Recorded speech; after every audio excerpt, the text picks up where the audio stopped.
Ciao, sono Ezio Sie e oggi voglio condividere con voi questa nuova funzionalità.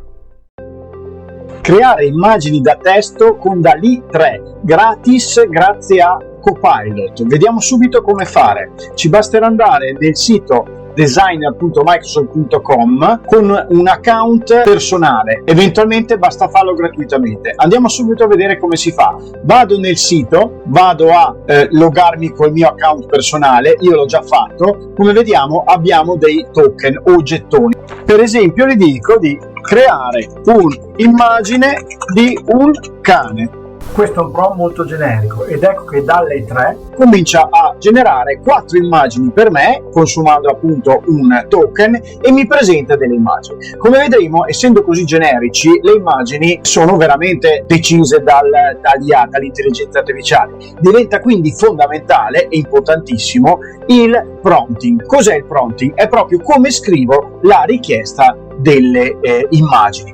Tenete conto che tutte queste immagini che vado a creare sono assolutamente prive di copyright, in quanto sono create appunto dall'intelligenza artificiale. Ma vediamo allora quindi come creare un prompt efficace. Per creare un prompt realmente efficace che ci fornisca l'immagine che vogliamo, dovremmo impostare lo stile, il formato, l'ambientazione, il soggetto, l'azione, la palette dei colori e l'illuminazione.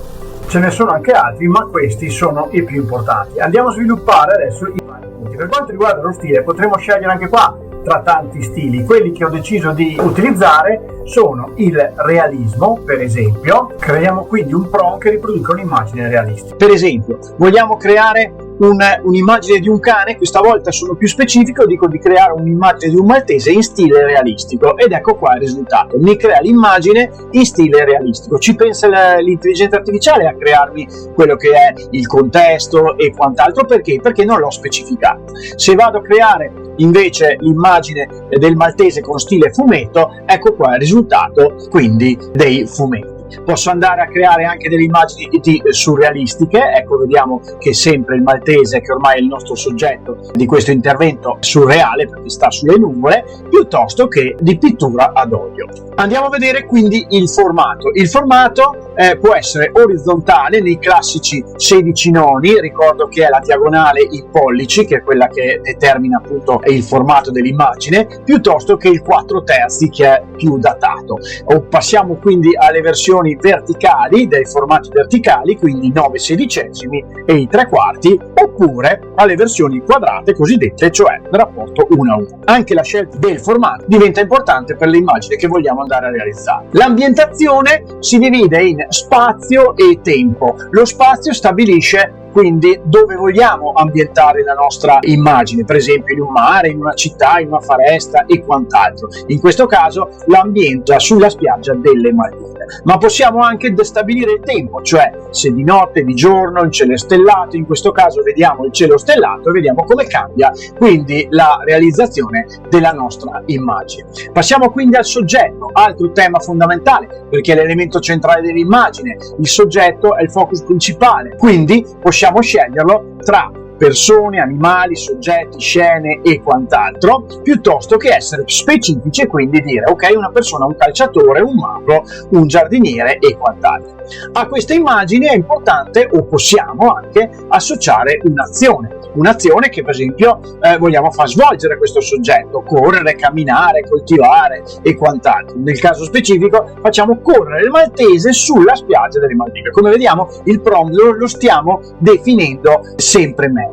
Andiamo a vedere poi come definire le palette dei colori. Qui ce ne sono molteplici. Io ho scelto le palette di colori vivace, pastello e monocromatico per farvi vedere appunto quelle che sono le possibilità. Ecco quindi che il nostro cane maltese, sempre sulle Maldive, questa volta uso la palette dei colori pastello piuttosto che bianco-nero, piuttosto che a colori vivaci. Come vedete, anche questa cosa è importante per la creazione della mia immagine. L'illuminazione L'illuminazione, un altro aspetto che possiamo controllare, cioè vediamo come l'illuminazione può essere fatta dalla luce normale, artificiale, fluorescente, chiaro scuro, eccetera eccetera. In questo caso ho scelto di creare una luce fluorescente piuttosto che in chiaro o scuro, e questo è il risultato. Facciamo quindi gli ultimi due esempi per capire come mettere assieme un po' tutte le cose. In questo caso l'esempio di un'immagine fantasy, crea un'immagine di un drago volante che sputa fuoco e vola sopra una città medievale in stile fantasy con colori scuri, ed ecco qui uno dei possibili risultati. Ricordo che le immagini create sono sempre diverse e quindi sono per certi versi uniche. Vediamo un ultimo esempio mettendo assieme tutto quello che abbiamo visto per creare un prompt ideale. Andiamo quindi a dirgli che vogliamo creare un'immagine di una città futuristica in stile cyberpunk con luci al neon e dettagli realistici, ed ecco qui il risultato che possiamo ottenere. Con questo possiamo creare qualsiasi tipo di immagine che possiamo andare a mettere in tutti i nostri lavori. Comodo, no? Se vi è piaciuto il video scrivetelo nei commenti, mettete un like e iscrivetevi al canale. Ciao, alla prossima!